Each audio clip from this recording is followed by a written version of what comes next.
d'État et de gouvernement de l'UEMOA ont parlé de paix, de sécurité, de rationalisation des organes de l'Union lors du sommet extraordinaire de la conférence des chefs d'État et de gouvernement de l'Union économique monétaire ouest-africaine à Dakar. La secte Boko Haram a attaqué un poste militaire de l'armée nigérienne. Près de 50 personnes ont perdu la vie dans 16 affrontements. 67 autres sont blessés.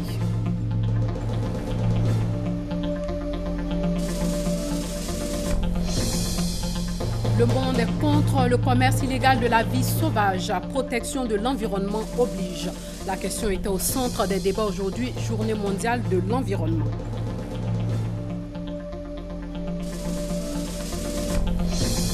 Le jeûne musulman démarre demain. Le croissant lunaire a été observé ce soir même dans plusieurs localités du pays.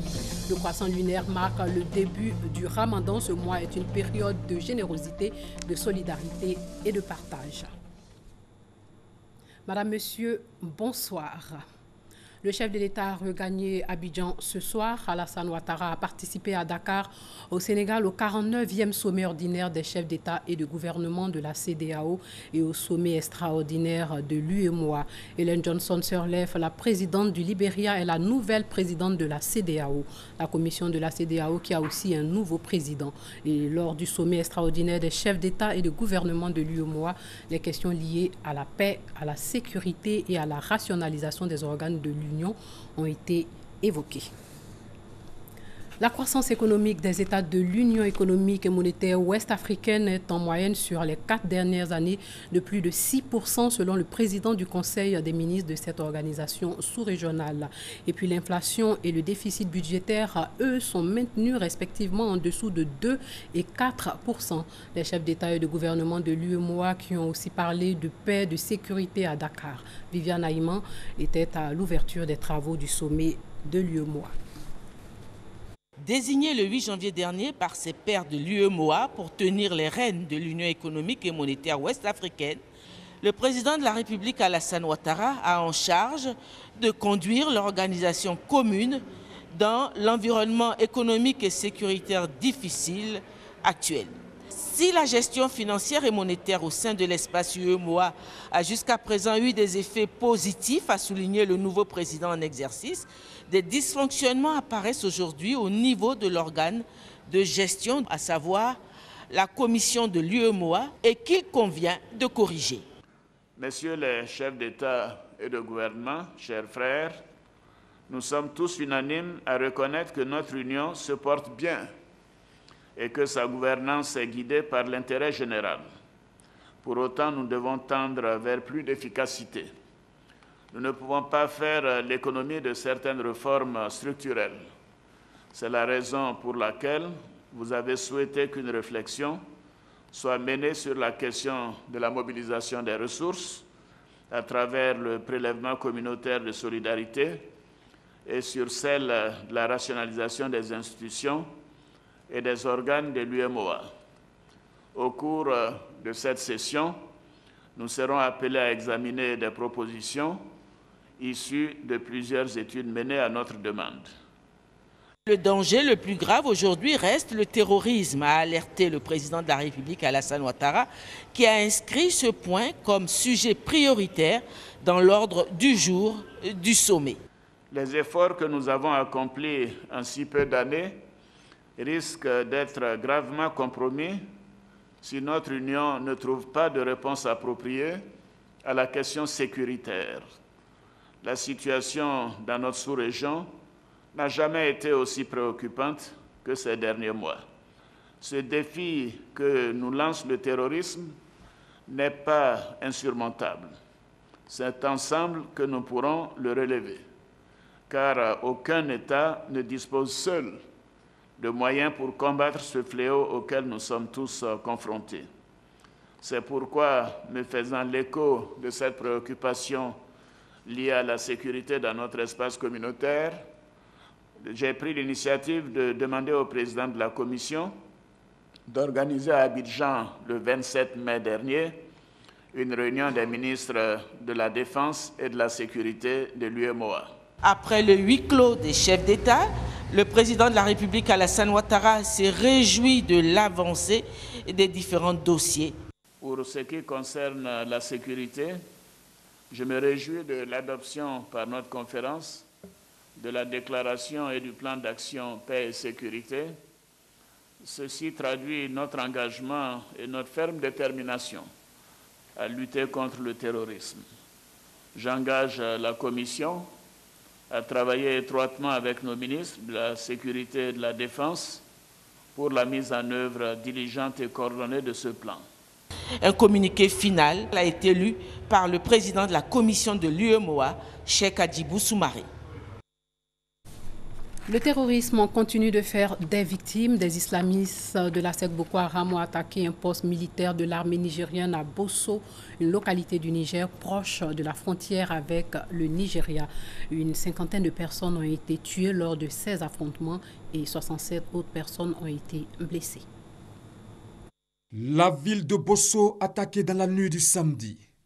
Le poste militaire de cette localité du Niger proche de la frontière avec le Nigeria a été pris d'assaut par une centaine d'éléments de Boko Haram arrivés en voiture et lourdement armés. Ceux-ci, à la recherche de vivres et de munitions selon les témoignages des habitants, se sont livrés à des scènes de pillage. Quelques heures plus tard, face aux forces de défense et de sécurité qui ont lancé une grande offensive, les assaillants se sont repliés avec une dizaine de morts dans leur rang. L'armée gouvernementale reprend alors le contrôle de Bosso, mais après avoir payé un lourd tribut.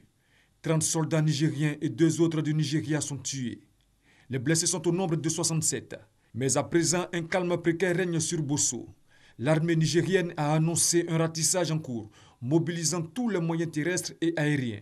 Cette attaque intervient alors que la force multinationale mixte, composée du Nigeria, du Cameroun, du Tchad et du Niger, se prépare à lancer une offensive décisive contre Boko Haram dans la région du lac Tchad.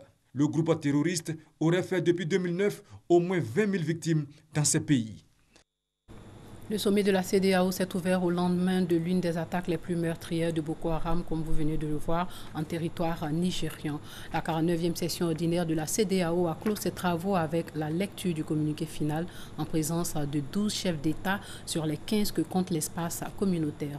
Et les chefs d'État se sont penchés sur la situation politique à risque dans certains pays de l'espace communautaire et sur le péril terroriste qui n'épargne plus aucun pays de la sous-région. Viviane Aïma.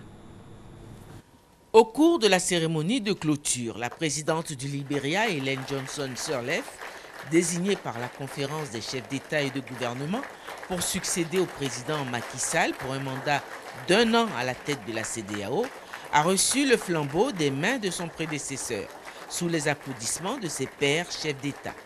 Au terme des concertations que les chefs d'État ont eues à huis clos, le communiqué final a été lu par le président de la Commission, Marcel Alain de Souza. Au nombre des décisions importantes figure un acte de reconnaissance de la CEDEAO à la contribution de la Côte d'Ivoire depuis 5 ans à la paix et à la sécurité dans la sous-région. Le sommet décide d'endosser la candidature de la Côte d'Ivoire au poste de membre non permanent du Conseil de sécurité des Nations Unies pour la période 2018-2019.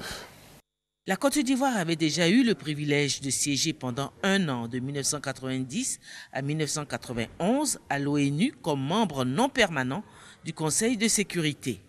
Après une longue mise à l'écart de près d'un quart de siècle, due à sa situation de longue crise, avec le retour en son sein de la paix et de la stabilité, la Côte d'Ivoire est désormais bien partie pour siéger à nouveau à ce poste stratégique.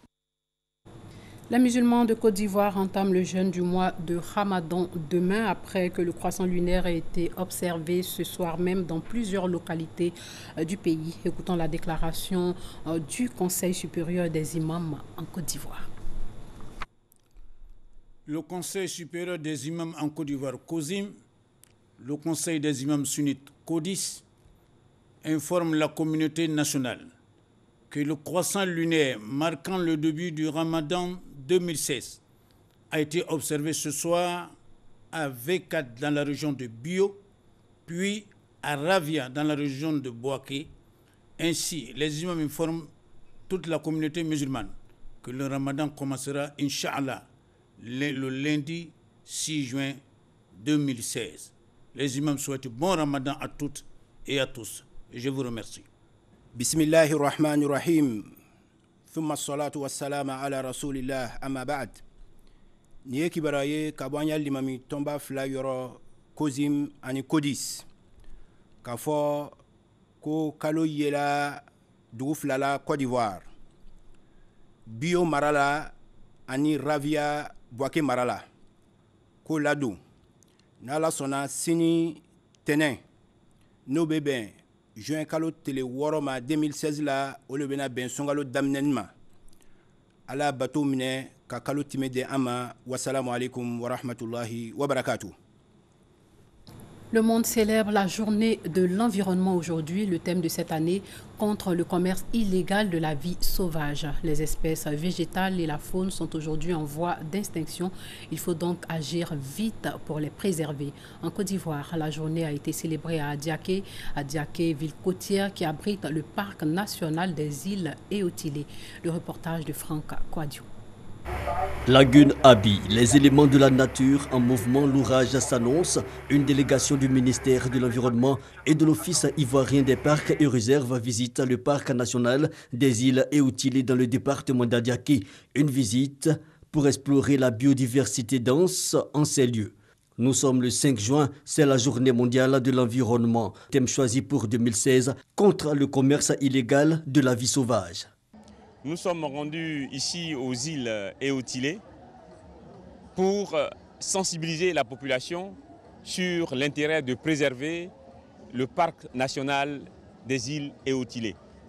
C'est un écosystème qui renferme une grande biodiversité et lorsque nous avons visité ces îles, on s'est rendu compte de l'esthétique, de la beauté et des espèces fauniques qui y sont et qui sont des espèces médicamenteuses. En Côte d'Ivoire, comme dans le monde, il y a de nombreuses espèces animales et végétales à protéger. Et cela a été réaffirmé par le directeur de cabinet adjoint représentant le ministre Ala Kouadio Rémy, ministre de l'Environnement et du Développement durable à Adiaké, ville choisie pour la célébration officielle. Et il s'agit, à travers cette journée-là, de sensibiliser les élus que nous sommes, les chefs traditionnels qui sont venus nombreux, de sorte qu'en retour, ils puissent eux aussi sensibiliser les populations, les prévenir sur les risques un peu de comportements pervers qui nuisent à l'environnement. Et je pense qu'à travers cela, nous avons servi de relais. Ce que nous demandons aux populations, c'est de travailler en symbiose avec le ministère pour qu'on puisse préserver ces écosystèmes. Lancé depuis 1972 par le Programme des Nations Unies pour l'environnement, la Journée mondiale de l'environnement explore chaque année les questions essentielles de la protection de l'environnement. La protection de l'environnement était aussi au cœur d'une conférence qui a été organisée par l'Observatoire international Afrique subsaharienne sur la COP21 et la COP22. Le groupe de travail environnement et développement durable et les experts veulent faire connaître leurs projets dans le cadre de la mise en œuvre de la feuille de route de l'accord de Paris pour les prochaines années. Herman Niamien. Fini la COP21 à Paris, les regards désormais tournés vers Marrakech pour la COP22.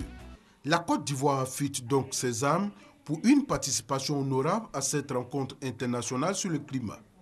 Au cours de cette conférence panel, initiée par l'Observatoire social international Afrique subsaharienne OSIAS, il s'est agi d'échanger avec des experts dont certains ont participé à l'élaboration du document présenté par la Côte d'Ivoire à la COP21 sur les enjeux, les engagements, mais aussi les actions prioritaires de la feuille de route de la Côte d'Ivoire. Nous voulons vraiment être une force de proposition. Donc nous avons réuni des experts aujourd'hui qui vont échanger sur la restitution de la COP21, mais également prendre des décisions importantes au niveau de la COP22 pour notre pays et également au niveau de la sous-région. Cette conférence vise à faire connaître aussi les projets que le groupe de travail environnement et développement durable et ses partenaires experts veulent accompagner dans le cadre de la mise en œuvre de la feuille de route de l'accord de Paris pour les 4 prochaines années et après. La COP21, on est parti des besoins de la Côte d'Ivoire et des engagements qu'on a pris. Et la COP22, c'est qu'est-ce qu'on va mettre en œuvre pour pouvoir, les projets qu'on va mettre en œuvre pour pouvoir répondre en fait aux engagements qu'on a pris. On a décidé de supporter 5 projets. Cette action de l'Observatoire social international OSI s'inscrit dans l'action du gouvernement qui a identifié et veut mener des programmes d'action prioritaires dans les secteurs de l'énergie-transport, de l'agriculture, foresterie, des déchets pour les mises en œuvre. Le changement climatique cause beaucoup de désagréments, la perte du couvert forestier aussi. Le gouvernement ivoirien a donc décidé de former les rois et chefs traditionnels pour leur expliquer le programme d'investissement forestier et aussi leur parler du RED+. Objectif, protéger le couvert forestier ivoirien. Abou Sanogo. Agriculture zéro déforestation. L'une des priorités du ministre de l'Environnement et du Développement durable, Alakwa Djorimi. Pour lui, l'atteinte de cet objectif passe avant tout par la sensibilisation des acteurs du secteur agricole, mais aussi et surtout par la participation des rois et chefs traditionnels de Côte d'Ivoire au processus de restauration du couvert forestier fortement dégradé. Toutes ces actions contre la déforestation ont capté l'attention de la Banque mondiale. Résultat, la Côte d'Ivoire bénéficie du PIF, le programme d'investissement forestier. Cible de ce programme, peuples autochtones et communautés locales. Cet atelier vise à informer et sensibiliser les rois et chefs traditionnels sur les changements climatiques et sur le processus RED+, en Côte d'Ivoire. Surtout, obtenir d'eux leurs expériences en matière de gestion des plaintes selon le droit coutumier et recueillir leurs avis sur le PIF, le programme d'investissement forestier. Je ne suis pas satisfait.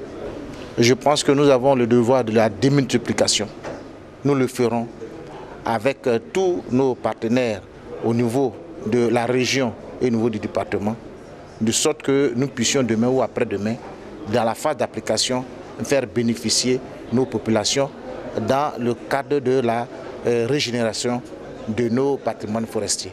Le ministère, en initiant cet atelier, souhaite simplement impliquer tous les maillons de la chaîne pour mieux doter la Côte d'Ivoire d'une ceinture verte. Aujourd'hui, la Côte d'Ivoire ne possède que moins de 3 millions de forêts. Les effets néfastes s'en ressentent déjà. Le tabagisme fait plus de 5 millions de décès dans le monde et 5 000 décès en Côte d'Ivoire. Pour lutter contre cette pandémie, l'État interdit de fumer dans les lieux publics et transports en commun. Le magazine du dimanche s'est penché sur le tabagisme avec le docteur Ernest Zotoa, directeur coordonnateur du programme national de lutte contre cette pandémie. Écoutons un extrait de son intervention. C'est pour protéger la population ivoirienne que le président a signé ce décret-là, surtout la population non fumeur. Donc c'est une décision juste et louable que tout le monde devait respecter en principe, sans même un coup de bâton, sans même crier gare. C'est de faire comprendre à l'Ivoirien que l'Ivoirien doit protéger sa santé et que la cigarette, la fumée de la cigarette, et surtout même que la fumée qui sort du bout de la tige est 10 fois plus toxique que ce qui est inhalé par le consommateur. Et donc il est important de sensibiliser cette population ivoirienne-là et qu'elle comprenne son bien fondé. Donc c'est la sensibilisation que nous faisons, que nous essayons de faire. Et secondairement, si ça ne va pas, il faut prendre des sanctions. 150 agents de l'Agence nationale de nettoyage et d'entretien des hôpitaux de Côte d'Ivoire ont été décorés. Ils ont plus de 30 ans de service et c'est un hommage qui leur a été rendu. Le reportage de Herman Niamien. Ils sont les premiers à être à leur poste et les derniers à en répartir. Ambulanciers, techniciens de surface, manœuvres, aides-soignants, filles de salle, bref, 124 agents de l'Agence nationale de nettoyage et d'entretien des hôpitaux de Côte d'Ivoire à Nessie ont été distingués par l'État de Côte d'Ivoire. Une décoration qui récompense le mérite de plusieurs années de labeur à maintenir en l'état plusieurs centres de santé sur le territoire national. Pendant la crise de 2002 à 2010, ces personnes restées dans les zones occupées ont gardé le matériel de l'État jusqu'à ce qu'il y ait la normalité. Ces personnes sont tous les jours dans les hôpitaux. C'est les personnes invisibles des hôpitaux. Pourtant, ils font le travail. Je pense qu'à un moment donné, il faut magnifier cela. Nous avons introduit un dossier et par arrêté du ministre en charge de l'Emploi. Ces médailles ont été décernées et nous faisons que remettre aujourd'hui symboliquement cette reconnaissance de l'État. Un mérite récompensé assorti d'un changement catégoriel avec effet financier immédiat. Un cadeau qui n'espérait pas mieux les récipiendaires. Ça fait 40 ans juste, 40 ans de service. Parce que ce n'est pas donné à tout le monde. Il y a d'autres qui ont attendu ce moment-là. Ils ne sont plus. Mais nous, c'est par la grâce de Dieu. Je suis à la direction de l'ANESI depuis 1999. J'ai fait le chemin avec ceux qui sont sur le terrain et aujourd'hui, l'État de Côte d'Ivoire reconnaît notre mérite. Être distingué confère aux récipiendaires des valeurs de regroupement et d'acharnement au travail. Afin de mieux peaufiner leurs tâches, l'ANECI prévoit dès la rentrée académique prochaine un institut de formation et de recyclage en cours d'acheminement. Le premier salon bétail-viande va s'ouvrir fin août et prendre fin le 4 septembre prochain. Lors de cet événement, la modernisation, la performance et la rentabilité de la filière bétail-viande des pays de la sous-région seront favorisées. Le lancement de ce salon a été fait par le ministre des Ressources animales et halieutiques. Le reportage de Hugues Herbébli. La filière bétail-viande dans toute sa diversité et les populations abidjanaises sont invitées à la découvrir au premier salon organisé par la Confédération des fédérations nationales de la filière bétail-viande de l'Afrique de l'Ouest. À tous ceux qui arpenteront les couloirs du salon international bétail-viande de l'Afrique de l'Ouest, la possibilité est offerte d'en savoir davantage sur les bovins, caprins et autres ruminants.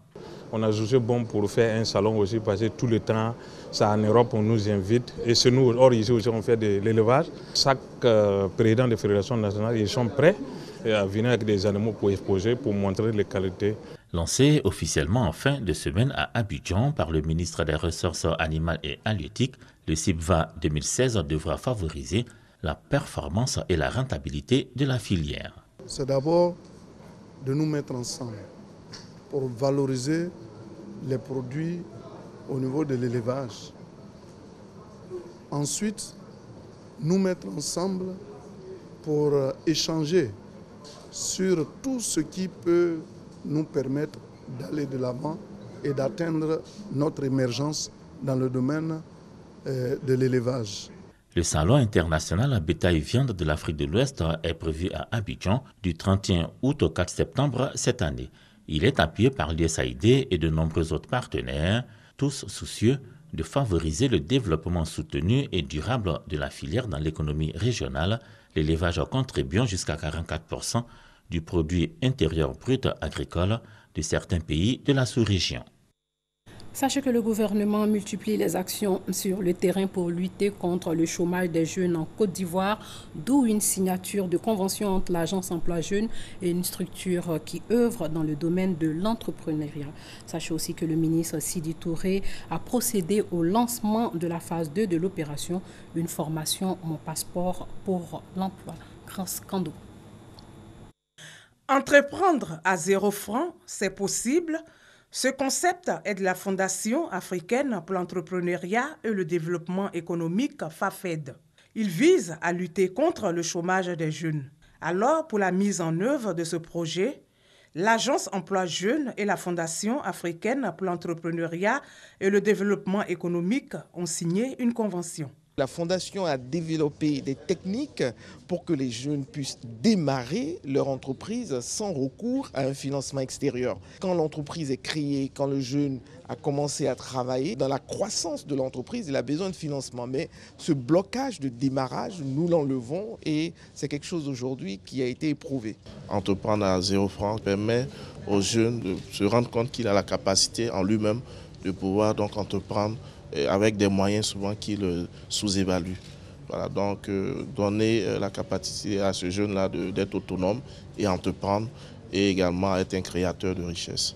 Toujours dans le cadre de l'employabilité des jeunes, le ministre Sidi Touré a procédé au lancement de la phase 2 de l'opération dénommée « Une formation, mon passeport pour l'emploi ». C'est fort des acquis de cette première édition que nous avons décidé d'organiser la deuxième édition de cette même opération, cette fois avec des améliorations. Nous passons pour cette année 2016 à un objectif minimum de 15 000 jeunes, soit un accroissement de l'ordre de 30% par rapport à 2015. L'opération Mon passeport pour l'emploi est gratuite. 720 sessions de formation seront dispensées aux jeunes sur toute l'étendue du territoire. Le mot d'ordre de grève de 72 heures des étudiants du BTS a été levé. Ils ont échangé avec le ministère de l'Enseignement supérieur et de la Recherche scientifique. Au terme de ces rencontres, leurs revendications ont été prises en compte. Écoutons un extrait de leur intervention. Camarades étudiantes, camarades étudiants des grandes écoles de Côte d'Ivoire, au terme donc de ces rencontres, nous sommes heureux de vous annoncer que nos points de revendication qui étaient les plus importants ont été pris en compte. Ainsi, les inscriptions des camarades candidats au BTS sont ouvertes à l'adresse 3xW-examen au pluriel bts.net. Le dépôt des dossiers pour les candidats libres auront lieu à la direction des examens d'OREX et non à l'université. Concernant l'enrôlement biométrique, toutes les garanties nous ont été données que cette opération débutera le lundi 13 juin 2016 dans les établissements. Cette opération n'aura aucune incidence sur la programmation de l'examen du BTS. Concernant le déroulement de l'examen, session 2016, une communication sera faite par le ministère de l'Enseignement supérieur et de la Recherche scientifique dans les jours à venir. Nous tenons à remercier Madame le ministre, le professeur Bakayoko Ly Ramata, pour son implication personnelle dans la résolution de ces revendications. Satisfait par ces avancées, nous déclarons lever le mot d'ordre de grève et vous invitons à reprendre les cours dès le lundi 6 juin 2016, fait à Abidjan le samedi 4 juin 2016 pour le FENEPSI, la FETEPSI et le CGFSI. Je vous remercie. Bédié Kra Madeleine, la sœur aînée de la famille Bédié, a été inhumée hier à Pépressou, non loin de Daoukro. Un hommage a été rendu à la défunte. Le reportage de Gabriel Zani. Décrite comme la confidente d'Henri Konan Bédié, le président du PDCI, Bédié Kra Madeleine a reçu un dernier hommage à Daoukro. À la levée du corps, le vendredi 3 juin, membres du gouvernement, présidents d'institutions, personnalités politiques, amis et connaissances étaient nombreux à soutenir la famille Bédié dans le deuil depuis le 20 novembre 2015, date du décès de la sœur aînée du président du PDCI. Pépressou, village de la famille Bédié, à la cérémonie d'hommage organisée le samedi 4 juin, le monde afflue de toutes parts. En démontre la présence de ce parterre de personnalités venues du gouvernement, avec à sa tête Daniel Kablan-Duncan, le Premier ministre, le président de l'Assemblée nationale, témoignage de la vie de Bédié Kra Madeleine. La place de choix qu'elle occupait auprès du président Bédié l'amenait à ouvrir toujours sa porte et ses bras à ses semblables. Elle est distinguée à titre posthume.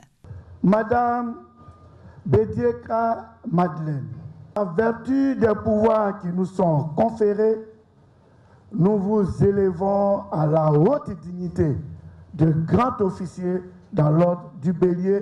De nombreux dons sont annoncés, dont celui du gouvernement à hauteur de 7 millions de francs CFA. Des danses royales sont exécutées et une en particulier offerte par Kobenan Kwasi Adjoumani, porte-parole du PDCI, dont les danseurs sont venus du Ghana voisin.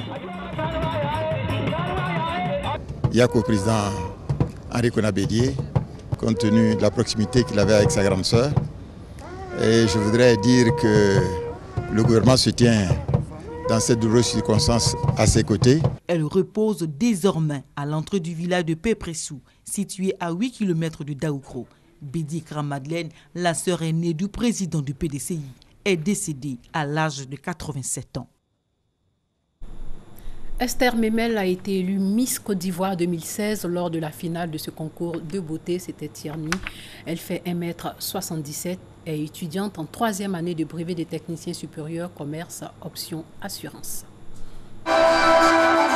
Esther Memel, sacrée reine de la beauté ivoirienne pour l'année 2016. La candidate de la capitale politique de la Côte d'Ivoire, du haut de son 1m77, a su convaincre le jury avec sa beauté physique et sa prestation sur scène. Celle qui ne s'attendait pas à ce résultat dédie sa victoire à sa mère qui, selon elle, l'a toujours soutenue. J'ai dû faire beaucoup d'efforts entre mon stage, ma rédaction de mémoire et le concours. Franchement, elle m'a beaucoup soutenue. Je m'attendais vraiment à faire partie du top 5, mais avoir le titre de la Miss Côte d'Ivoire 2016, non. Aux côtés de la Miss Côte d'Ivoire 2016, Abiba Bakayoko, sa première dauphine, et Eng Marie-Loïc, la deuxième dauphine. Ce verdict du jury a eu l'approbation du public qui a explosé de joie quand le résultat a été proclamé. Je pense que ça a été un bon choix, le meilleur choix possible. Je la trouvais raffinée, beaucoup plus belle et très très charmante aussi. Je suis totalement d'accord avec le choix du jury. La candidate numéro 20 se dégageait quand même du lot parmi toutes celles qui sont passées. Esther Memel succède ainsi à Andrea Kakou, Miss Côte d'Ivoire 2015. Cette dernière se dit satisfaite de passer la couronne à une autre candidate venue de Yamoussoukro. Yamoussoukro devient ainsi une ville de grâce puisqu'elle enregistre sa 5e Miss. Dieu merci, c'est encore ma région qui gagne, donc je pense que je n'ai pas perdu, j'ai toujours gagné encore. Donc voilà, je ne suis pas du tout triste. Bien au contraire, c'est une autre page qui s'ouvre. J'ai été Miss une fois et été Miss à vie pour moi. L'innovation cette année pour le comité Miss Côte d'Ivoire qui célèbre son 20e anniversaire, ce sont les 4 dauphines qui accompagnent la Miss pour respecter les normes internationales des concours de beauté. La marraine du concours, la première dame de Côte d'Ivoire, Dominique Ouattara, représentée par la ministre de la promotion de la femme, de la famille et de la protection de l'enfant, Efrazi Yao, fait don de 10 millions de francs CFA aux candidates. Quant au commissaire et ses partenaires, ils offrent un véhicule à la Miss, une enveloppe de 10 millions de francs CFA, ainsi que des lots intermédiaires. Avant de nous dire au revoir, sachez que le jeûne musulman démarre demain. Le croissant lunaire est observé ce soir même dans plusieurs localités du pays. Le croissant lunaire marque le début du Ramadan. Ce mois est une période de générosité, de solidarité et de partage. Voilà, c'est tout pour ce soir. Merci de nous avoir suivis et bon jeûne à tous les musulmans.